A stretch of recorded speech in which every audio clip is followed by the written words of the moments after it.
I caught the sharp tone in her words. You sound angry.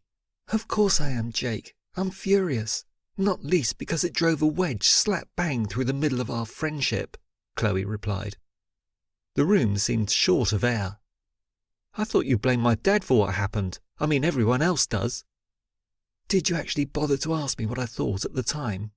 I kind of assumed because of Dave. That was exactly the problem, Jake. You assumed way too much, and I let you. Do you know how hard it was for me to watch you fall apart and not be allowed to help? I couldn't cope with anyone or anything back then, Chloe.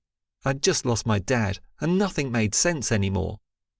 The old ache started to pulse inside, the pain that I'd tried to contain ever since I'd lost him. Sadness filled her eyes. I know that. You were suffering more than anyone should have to in this life, and like anyone would have done, you dropped into survival mode. I thought at first you needed space, time to catch your breath, but eventually, when you didn't surface, You gave up on me. But I understand why you walked away, Chloe. Her mouth opened and closed. You think what? All these years and, oh, give me something heavy to smack you over the head with. But you've always avoided me. Chloe's mouth trembled.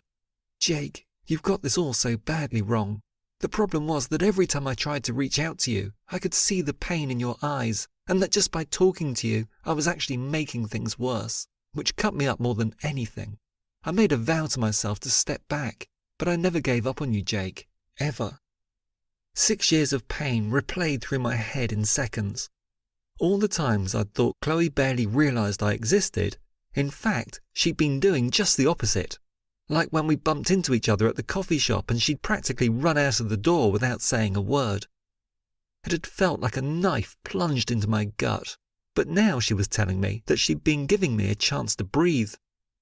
And then I'd had to watch her throw herself into something else, Gavin, and every time I'd seen them together, it felt like that knife had twisted inside me.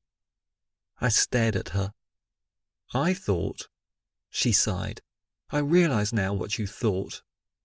This is all so screwed up, I said.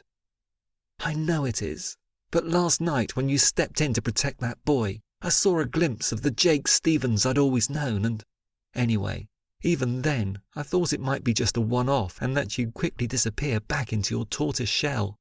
When you appeared on my doorstep, I didn't know whether to laugh or cry. Is that why you gave me all that attitude? Yeah, sorry about that. I was so shocked to see you. My defences automatically kicked in. Call it a gamer's reflex. But you need to understand it's not just you who got hurt in all of this.